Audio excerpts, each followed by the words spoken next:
이번 주 어려운 증시를 보내고 금요일 오랜만에 반등을 하면서 마무리하고 있습니다.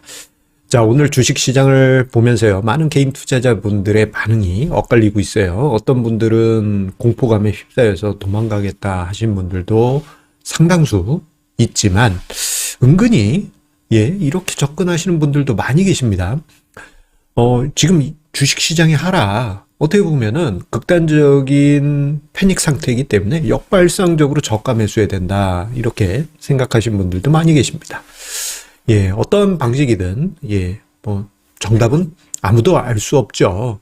자, 그런데요, 오늘 증시 토크에서는 만약에 역발상적인 관점에서 저가 매수를 들어간다라고 가정을 했을 때, 이게 그냥 단순하게 무조건 그냥 시장 빠졌으니까 왕창 사야지, 이게 아니고요. 반드시 몇 가지 포인트를 체크하시고 들어가실 필요가 있겠습니다. 특히 떼댕떼댕땡, 떼댕땡땡, 꼭 지키시면서 체크하시면서 저가 매수 만약에 하신다면 꼭 체크 하시기 바라겠습니다. 자, 오늘 증시 토크는요, 시황 전망에 대한 이야기가 아닙니다. 어떻게 보면 투자 전략이라고 하기엔 너무 거창하고 전술적인 측면에서 이야기를 드리도록 하겠습니다. 구독, 좋아요 버튼과 함께 증시 토크 시작하도록 하겠습니다. 자, 요즘에 증시 낙폭이 단기간에 크게 발생했죠. 이것은 이제 우리나라뿐만 아니고 글로벌 증시가 전체적으로 함께 겪고 있는 현상입니다.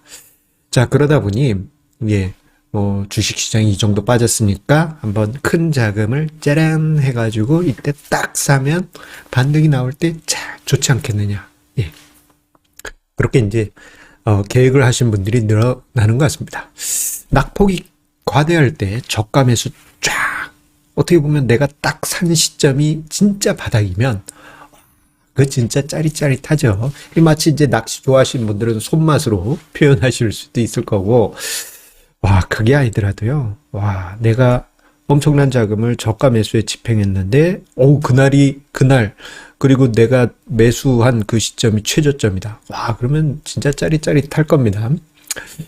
자, 이런 것을 노리시면서 저가 매수를 하시는 분들이 크게 늘어나는 것 같습니다. 그도 그럴 것이 여러 가지, 주식시장 관련한 지표들이, 좀 지금이, 과매도된 상황, 즉, 침체권에 있지 않느냐라는 그런 시그널들을 던지고 있습니다. 예를 들어서 지금 화면상에 제가 기술적 지표 두 개를 넣어놨어요. 심리도 지표.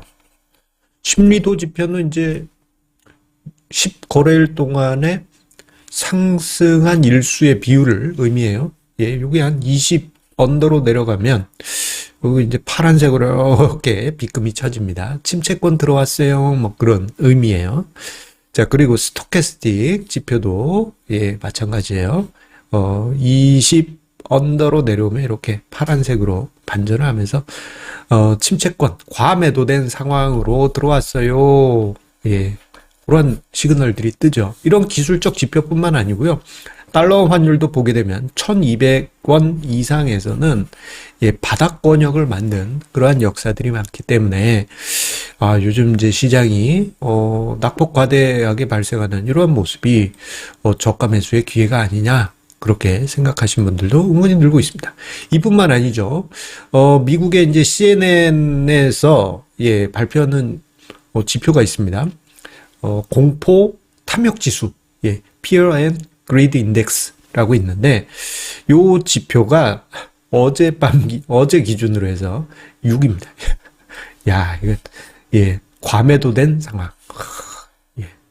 자, 그러다 보니 저가 매수를 노리시는 분들이 많이 계시고, 이런 분들 많이 계시죠. 내가 여유 자금이 있었는데, 이 중에 절반을 집행하겠다.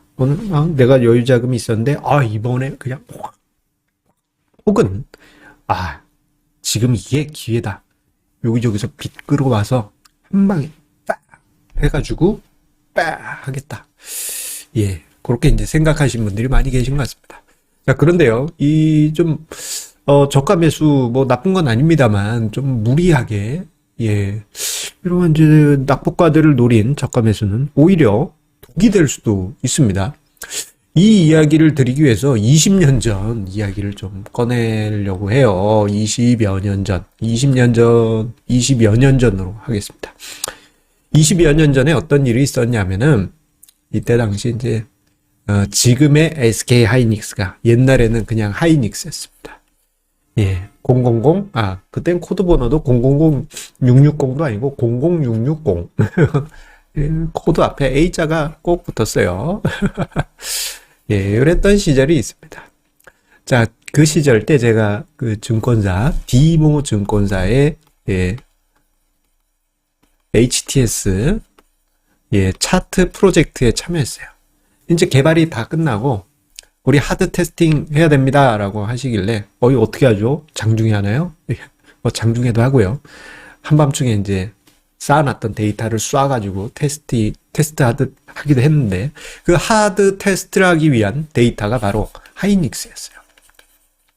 하루 거래량이 그때 당시 수억 주. 예. 틱을 막 쏘면, 예, 거래 체계를 관련한 틱을 막 쏘면, 어떤 증권사는 그걸 따라오지 못해가지고, 이거 뭐 버그 나기도 하고, 그랬었습니다만, 디모 증권사, 그때 당시, 예, 디모 증권사 같은 경우는 저 차트가, 데이터 다 처리를 했을 정도로, 그때 개발이 잘 됐습니다. 옛날 이야기네요.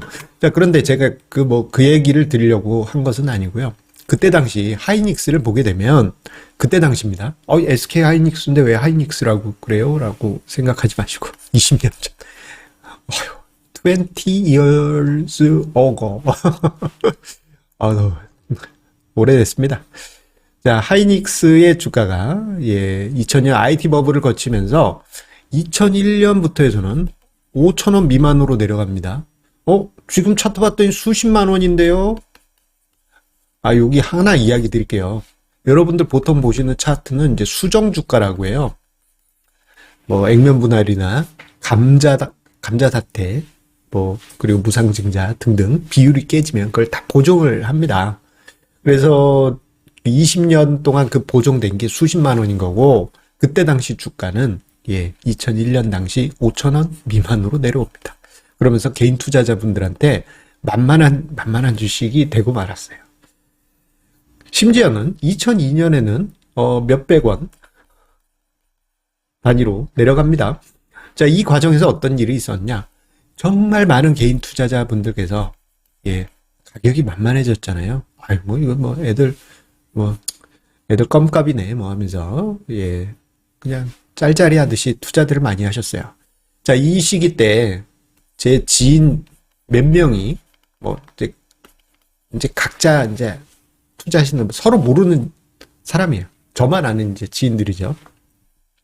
하이닉스를 공통적으로 투자를 했었고, 하필이면 비슷한 시기에 이렇게 쭉 빠질 때가 있었어요. 하루는. 제 시기는 정확하게 기억을 하지 못합니다만 쭉 빠지는 때가 있었어요. 그러면서 지인들이 공통적으로 한 얘기가, 야, 이제 이거 나온다. V반등. 하이닉스는 그래 왔다. 그러면서 난 이걸 노리면서 미수 몰빵? 몰빵이 표준어라고 하더라고요. 미수 몰빵하겠다. 어떻게? 그때 당시 이제 카드 대란이 터질 쯤이었거든요. 카드 몇 개 이렇게 쫙 해서 현금 받은 다음에 그를 5배 미수 배팅해서 좀 뭔가 짜릿한 승부를 보겠다. 예, 지인 몇 명이 그랬습니다. 자, 그런데 이게 반등이 나와야 되잖아요. 예, 낙폭 과대였으니까 반등이 나와야 되는데 아니에요. 더 빠집니다. 쪼르륵 하고 더 빠져요. 결국은 예, 미수 증거금을 추가 납입해야 되는 D+2일이 됐을 때 오히려 심각한 손실이 발생하니까 강제청산 당하고 말았습니다. 그리고 그 지인 몇 명은 예, 주식 투자 몇 년 동안 이야기 꺼내기도 어려울 정도로 예, 심각한 손실을 입고 말았어요. 자, 그런데 제가 왜 이야기를 드렸느냐.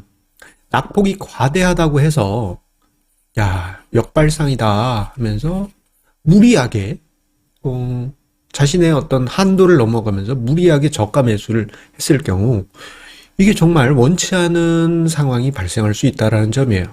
차후에 이 지인들의 물량이 털리고 난 다음에 하이닉스의 주가는 이분들이 예상했던 것처럼 V자 반등이 나왔어요. 하지만 이분들은 다 털리고 난 다음이죠. 나중에 내가 아무개한테 그때 돈 꺼달라고 했는데 걔가 안 빌려줘가지고 내가 이 모양 이 꼴이 된 거다 하면서 변명하셨던데 그건 아니죠. 체계적인 어떤 전략이 없었기 때문에 역발상적인 저가 매수를 본인이 했었고, 예상되는 시나리오가 타이밍이 안 맞긴 했지만 실현이 된다 했다 하더라도 그것을 현실로 본인 수익률로 만들 수는 없었던 것이죠. 무엇이 문제였을까요? 바로 역발상적으로 저가 매수를 들어갔다 하더라도 자신의 한도를 넘어가는 어떤 금액을 투입시켰다라는 점이 가장 큰 문제일 것입니다. 그렇다면 어떻게 해야 되느냐? 여러분들 궁금하시죠? 이 점에 대해서는 저는 이렇게 이야기를 드리고 싶습니다. 뭐냐면 이것도 공자님 말씀 나왔네요 라고 생각하실 수 있지만, 자산 배분 전략의 안전자산 비율을 꼭 활용하시라는 거예요. 제가 공자님 말씀을 너무 많이 했기 때문에, 공자님 말씀 같은 자산 배분 전략을 너무 많이 했기 때문에 지겹다 라고 생각하시겠지만, 그러면서도 그래도 나름대로 세팅하신 분들, 우리 애청자님들 중에 대부분 아니시겠습니까? 저 그렇다고 생각합니다. 자, 그러면 각자만의 자산 배분 전략이 있으실 것이고, 그리고 이 자산 배분 전략의 비율에는 안전자산 비율에 대한 나름대로의 계획 또는 어떤 공식 등이 있겠죠? 어떤 분은 난 50대 50이야. 주식 50, 안전자산 50. 나는 좀 공격적이어서 90대 10이야. 나는 동쪽 자산 배분 전략으로 해서 어떤 지표를 기준으로 해서 자산 배분 비율을 조절해 라고 하더라도 안전자산 비율이 꼭 있습니다. 자, 그런데 지금 이 시점에서 안전자산 비율을 암산으로 다 계산하실 수 있을 정도일 거예요. 계산해 보시면 최근에 증시 조정으로 인해서 안전자산 비중이 상대적으로 커져 있을 거예요. 그죠? 주식이 빠졌으니까 안전자산이 상대적으로 커져 있을 겁니다. 그러면 우리가 역발상적인 저가 매수를 어떻게 하느냐? 상대적으로 커진 안전자산을 일부 떼서 주식 비중을 높여주는 겁니다. 그거를 이제 자산 배분 전략의 좀 고급진 용어로 이야기를 드리자면 리밸런싱이라고 하죠. 그런데 오늘은 그냥 저가 매수라고 하겠습니다. 아주 파격적인 큰 금액이 들어가는 건 아니지만 본인의 안전자산 비율 내에서 딱 일부 안전자산을 빼서 주식에 넣는 것이죠. 이렇게 하면 어떤 효과가 있느냐. 저가 매수 들어갔는데 또 빠질 수도 있잖아요. 오늘 증시가 반등이 나왔지만 또 빠질 수도 있지 않습니까? 그런 상황이 혹시나 찾아오면 또 한 번 리밸런싱을 하면서 안전자산 일부 떼서 주식을 사면 되는 것이죠. 이렇게만 해주시면 됩니다. 무리하게 여기다가 엄청난 금액을 태운다든가, 혹은 어떤 금액이 있어, 안전자산이 남아있어, 이것을 상당 부분 투입 하다 보면은 어느 순간 안전자산이 하나도 없고 100% 주식이 되고 말아요. 이러한 좀 원치 않는 상황이 발생할 수 있기 때문에 자산 배분 전략의 안전자산 비율만큼 맞추는 관점에서 일부 떼서 넣어주면, 리밸런싱하면 저가 매수를 그렇게 큰 무리 없이 할 수 있을 것입니다. 이 외에도 이번 기회에 신규 자금을 조금 더 증액해야 되겠다라고 계획하실 수도 있잖아요. 이런 분들 같은 경우에는 그 신규 자금을 무리하게 주식에 다 넣을 게 아니고, 자산 배분 전략, 여러분들만의 그 전략에 따라서 안전자산 비율을 계산하고, 내가 90대 10이다 그러면은 10%는 안전자산, 주식의 90, 혹은 내가 50대 50이다 그러면 50, 50 이렇게 나눠서 하면 되는 것이죠. 그러다가 만약에 주식시장이 더 빠졌다 그러면 비율을 다시 맞춰주시기만 하면 되는 거고요. 자, 이렇게 이야기 드리면 그런 상황을 계산을 해봤는데 이게 인생은 한 방이지, 쇼부를 봐야지, 고래야 쇼부가 왔는데 왜 승부를 안 보고 그 감질만 나게 그러냐, 그렇게 생각하신 분들이 예전부터 정말 많았어요. 제가 뭐 좀 전에 일본 말로 쇼부다 뭐 이런 얘기를 했는데 왜 제가 그런 얘기를 단어를 쓰냐면 10년, 20년 전에 제 지인들이 꼭 그 단어를 써요. 인생은 쇼부지 하면서. 그리고는 뭐 잘 될 경우에는 큰 수익이 나기도 하지만 몇 번 잘 되다가 한 방에 그냥 훅 갑니다. 주식 투자라고 하는 것이 우리가 뭐 단기간에 어떤 짜릿한 손맛을 보기 위해서 하는 건 아니잖아요. 어떻게 보면 평생에 주식시장에서 생존하면서 수익률을 만들어가는 과정입니다. 그러기 위해서는 제가 이야기 드린 요 내용들 기억을 하시면서 만약에 내가 이번에 저가 매수를 계획했다 한다면 자산 배분 전략의 안전자산 비율을 맞추는 정도로만 그렇게 이제 접근을 하시면 부담 없이 리밸런싱 하면서 수익을 만들어 가실 수 있는 기회 그렇게 쌓아가실 수 있을 것입니다. 자, 이번 한 주 고생 많으셨습니다.